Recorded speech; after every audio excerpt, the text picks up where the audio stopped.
escolhi esse artigo, certo? Que é para avaliar DAC oculta em pacientes com DPOC. Vocês estão me ouvindo? Sim. Tá. Peraí, deixa eu botar aqui o slide. E aí eu escolhi esse artigo, certo? Onde foi publicado numa revista americana, né, de medicina respiratória e de cuidados críticos. Foi publicado em junho desse ano. E é um estudo observacional transversal, né? E por que que é importante a gente pensar, né, nas doenças arteriais coronarianas nos pacientes com DPOC? É porque viu que ela é muito frequente e, na maioria das vezes, subdiagnosticada.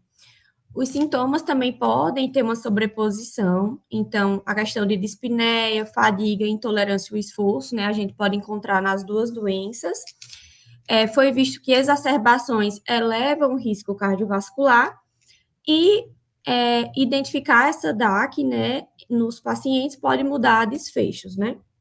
E aí o objetivo desse estudo foi avaliar a carga e as relações da DAC, detectada, né, de forma através dos exames de imagem nos pacientes com DPOC, estabelecer a frequência dessas doenças ocultas e tentar achar aí marcadores para rastreio, tá certo? Como alguns scores, a troponina e o score de cálcio. E aí, o estudo, né, ele teve dois grupos, um grupo com DPOC e um grupo controle. O grupo DPOC foi um grupo recrutado, né, numa corte, e aí os critérios de inclusão eram pacientes com mais de 40 anos, com uma relação VF1-CVF pós-BD menor que 0,7, né, para poder caracterizar o DPOC, e um histórico de tabagismo mais de 10 anos março. Todos deveriam ser ever smoke, então todos deveriam já ter fumado alguma vez na vida, e desses, 14% ainda fumavam durante o estudo. Eles também foram avaliados em momentos de estabilidade, então eles estavam fora de exacerbações, e critérios de exclusão, outras condições respiratórias primárias, né? Quem tinha saiu, malignidade ativa, doenças autoimunes, terapia imunossupressora ou contraindicação para realizar as tomografias. Já no grupo controle, foram controles pareados, né, por idade e sexo. 82 também já tinham fumado 82% já tinham fumado alguma vez na vida, mas apenas 2% eram fumantes atuais. E eu acabei que não coloquei aqui, mas tinha uma parte também que não tinham fumado. E aí, nesses pacientes, foi feito uma retrospecção dos exames de imagem que eles já tinham realizado por outras questões clínicas. Então, eles não fizeram novas tomografias, eles pegaram um banco de dados, escolheram esses pacientes e viram tomografias realizadas anteriormente. E aí foram excluídos, né? Pacientes que tinham diagnóstico clínico de doença de vias aéreas, pacientes que já tinham DAC, pacientes que já tinham dor no peito, alterações isquêmicas no eletro ou alguma troponina positiva. O que foi uma limitação é porque teve várias limitações, na verdade, nesse grupo controle, porque não tinha o histórico de tabagismo em relação à carga tabágica, não foi mencionado, foi um registro retrospectivo, e também eles não avaliaram a função pulmonar desses pacientes, diferente do grupo DPOC, né, que foi o grupo do estudo. E aí, nessa coleta de dados, eles avaliaram, né, comorbidades e fatores de risco cardiovasculares, né, incluindo diabetes, hipertensão, sintomas como dor no peito, que foi caracterizado como típica, atípica e não anginosa, dispneia, onde eles caracterizavam pelo EVA e o MRC. Em relação aos sintomas respiratórios, eles usaram o CAT e aquele questionário de St.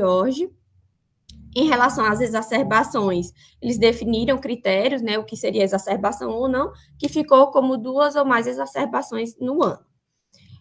Eles também avaliaram idade, sexo, status de tabagismo, carga tabágica, IMC, e a produção de escarro.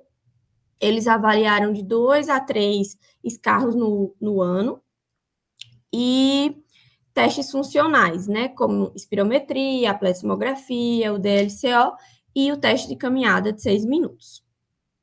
E aqui é mais ou menos um resumo, né, dos achados dos pacientes com DPOC, onde a maioria dos pacientes, né, tinha uma idade de 70 anos, então a média ficou de 72,9%, a maioria eram homens, né, com 62%, IMC de 27,8%, 14% ainda eram fumantes, carga tabágica de 52%, em relação ao estágio do DPOC, né, 3 e 4, que seriam os pacientes com obstrução mais grave, ficou de 28% desses pacientes, o VF1 desses pacientes gerava em torno de 1,6, né, que aí ficava 63%, que aí ficaria um distúrbio leve, né, e enfim. Em relação às exacerbações, a maioria tinha mais de 2 exacerbações por ano, a maioria não, a metade, diabetes 12, hipertensão 40 e os de estatina 70% faziam uso. E de biomarcadores, eles avaliaram a troponina e o BNP.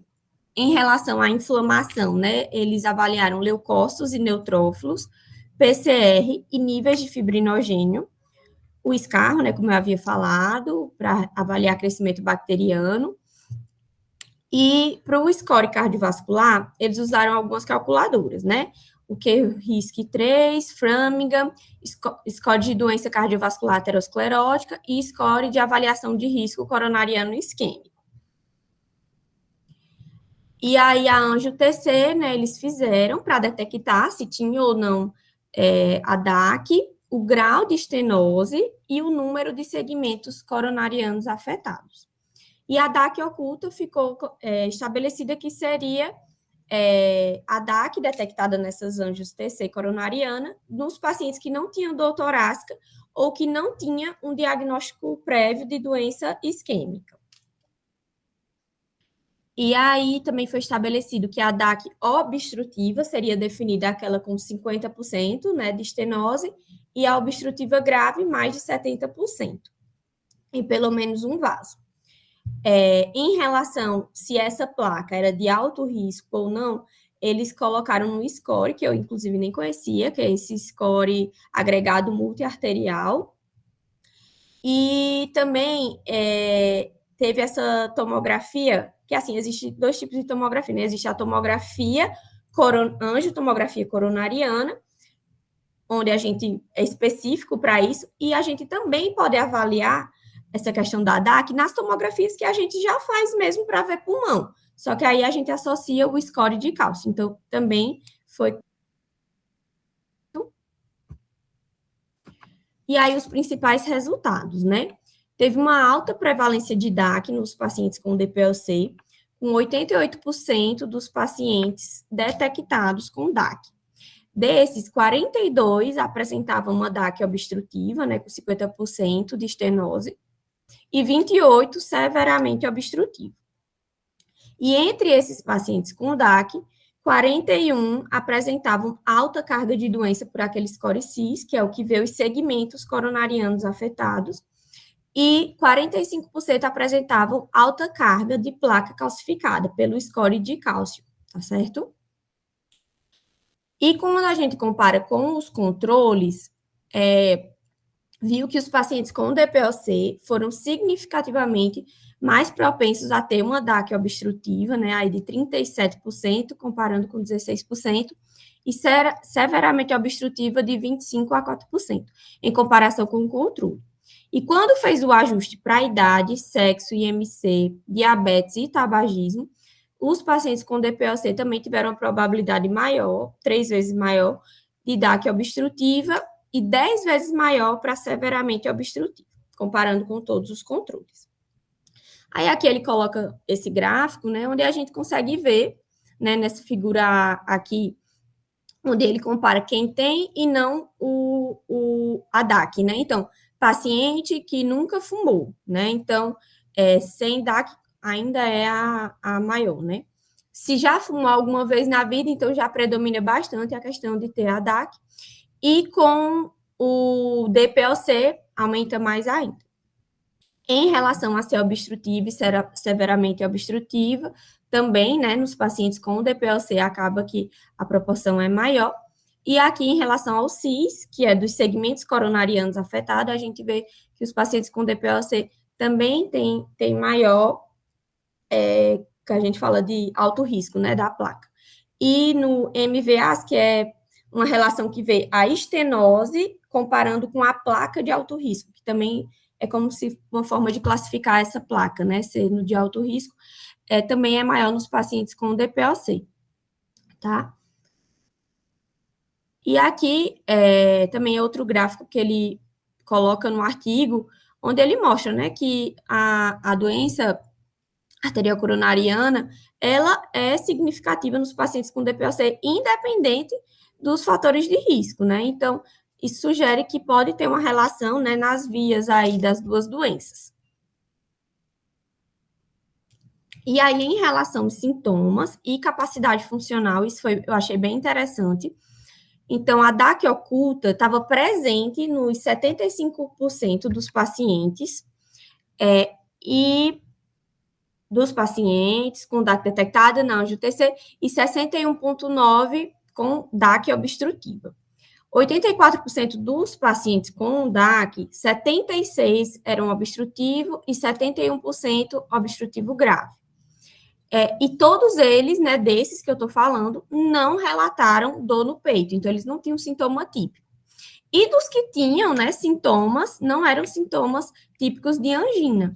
Então, passa muito desapercebido, assim, né, quando a gente olha para esses números. Dispneia e sintomas respiratórios, pacientes que tinham DAC e DPOC, isso não piorou a dispneia deles,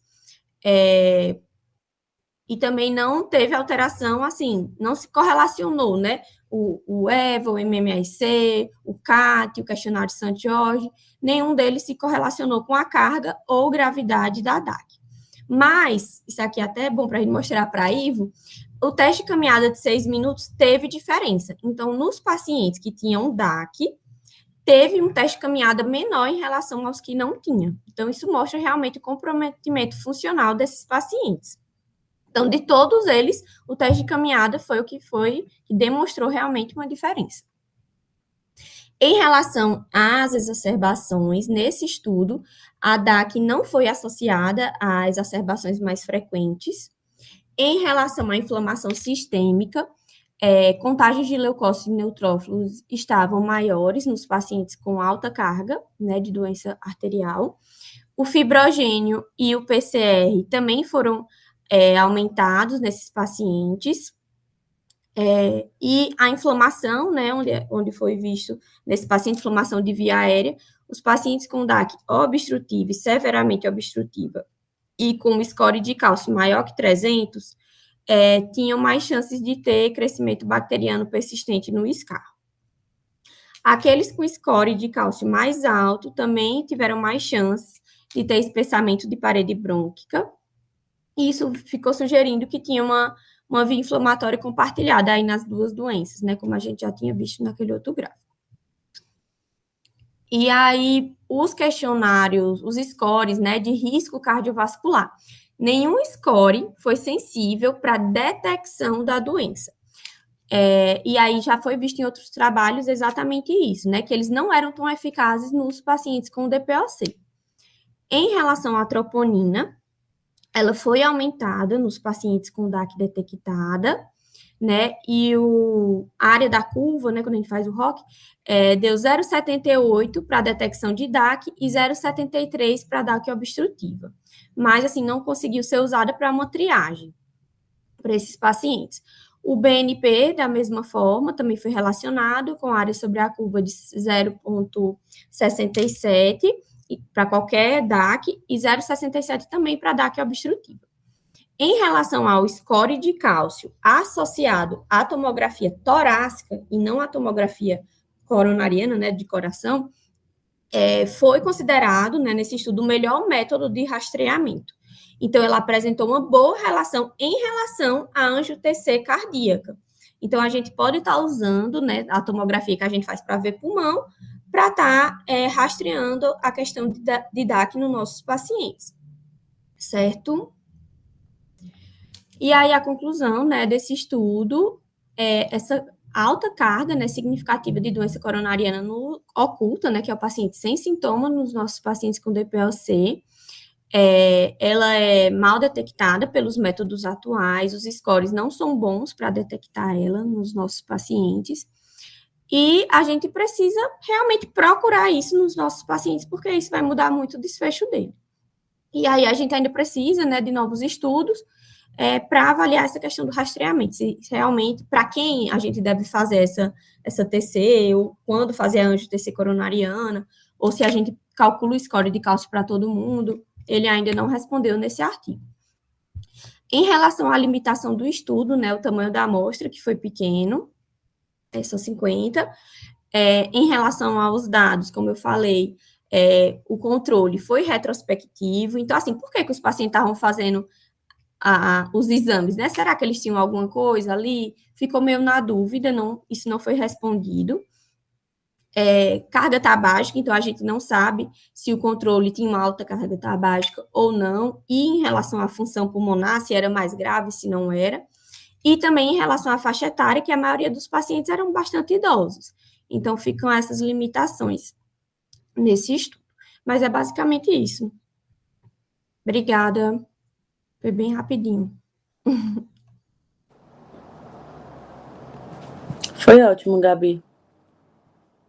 Eu achei bem interessante esse artigo. Eu só lembrei de Anísio falando do Trimble e deixando os estudos lá. Sim. Eu vou só parar a gravação agora, aí a gente abre para as perguntas. Só a discussão, gerenciar a gravação. Para a gravação.